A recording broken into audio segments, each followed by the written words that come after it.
ഒന്നും പറയാനില്ലാത്ത ടേസ്റ്റിൽ അത്രക്കും പൊളിയായിട്ടുള്ള ഒരു സ്നാക്കാട്ടോ ഇന്ന് റെഡിയാക്കി എടുക്കാൻ പോകുന്നത്. ബ്രെഡ് സാൻഡ്വിച്ചൊക്കെ പോലെ റെഡിയാക്കി എടുക്കാൻ പറ്റുന്ന ഒരു കിഡ്ലായിട്ട് കേട്ടോ. അപ്പോൾ ഇതെങ്ങനെയാണ് ചെയ്തെടുക്കുന്നത് കണ്ടാലോ? അടിപൊളി ടേസ്റ്റാന്ന് പറഞ്ഞാൽ അടിപൊളി. ഒരു തവണയെങ്കിലും നിങ്ങളൊന്ന് ട്രൈ ചെയ്ത് നോക്കുകൊണ്ടു. ആദ്യം നമുക്കതിനൊരു ഫില്ലിങ് റെഡിയാക്കി എടുക്കണം. ഞാൻ വളരെ കുറച്ച് മാത്രം ചിക്കൻ ചെറിയ പീസായിട്ട് കട്ട് ചെയ്തിട്ട് അതൊന്ന് പൊരിച്ചെടുത്തിട്ടുണ്ട് കേട്ടോ. വെളിച്ചെണ്ണയിലാണ് ചെയ്തെടുത്തിട്ടുള്ളത്.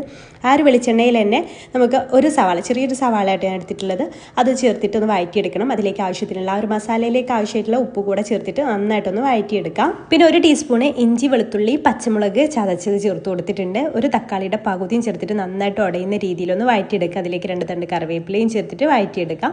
പിന്നെ അതിലേക്ക് ഒരു 1/2 ടീസ്പൂണ് കുരുമുളക് പൊടിയും 1/4 ടീസ്പൂൺ മഞ്ഞൾപ്പൊടി അത്രയും ചേർക്കുന്നുള്ളൂ. പച്ചമുളകും കുരുമുളക് പൊടിയൊക്കെ അതിന് എരിവുള്ളതുകൊണ്ട് മുളക് പൊടിയൊന്നും ചേർക്കുന്നില്ല. പിന്നെ അതിലേക്ക് ഫ്രൈ ചെയ്ത് വെച്ചിട്ടുള്ള ചിക്കനും ചേർത്തിട്ട് നന്നായിട്ട് മിക്സ് ചെയ്തെടുത്താൽ നമ്മുടെ ഫില്ലിങ് ഇവിടെ റെഡി കേട്ടോ.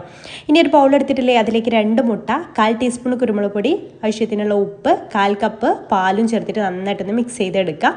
ഇനി ഒരു പാൻ വെച്ചിട്ട് അതിലേക്ക് 1 ടീസ്പൂൺ നെയ്യോ ബട്ടറോ ഒന്ന് ചേർത്ത് കൊടുക്കുക കേട്ടോ. എന്നിട്ട് നമുക്ക് ബ്രെഡ് എടുക്കുക. ബ്രെഡിൻ്റെ 2 വശത്തും ഈ മുട്ട മിക്സിലൊന്ന് ഡിപ്പ് ചെയ്തിട്ട് ഇതുപോലെ ചെറിയ തീയിലിട്ടിട്ട് ഒന്ന് ടോസ്റ്റ് ചെയ്തെടുക്കുക കേട്ടോ. ഒരു ഭാഗമാകുമ്പോൾ മറിച്ചിട്ട് കൊടുക്കുക. അതിൻ്റെ സെൻട്രലായിട്ട് ഈ ഒരു ഫില്ലിങ് വെച്ച് കൊടുക്കുക. അതിൻ്റെ മുകളിൽ ഒരു സ്ലൈസ്ഡ് ചീസ് കൂടെ വെച്ചിട്ടുണ്ട്. അതിൻ്റെ മുകളിൽ കുറച്ച് ചില്ലി ഫ്ലേക്സ് കാണാനൊരു ഭംഗിക്ക് വേണ്ടി വെച്ചിട്ടുണ്ട് കേട്ടോ. എന്നിട്ട് ആ ചീസ് ഒന്ന് മെൽട്ടാകുന്ന വരെ ഒന്ന് അടച്ച് വെച്ചിട്ട് കുക്ക് ചെയ്തെടുക്കുക കേട്ടോ. ചെറിയ തീയിലിട്ടിട്ട് വേണ്ട ചെയ്യാൻ വേണ്ടിയിട്ട് ചൂടോട് കൂടെ തന്നെ സെർവ് ചെയ്യുക.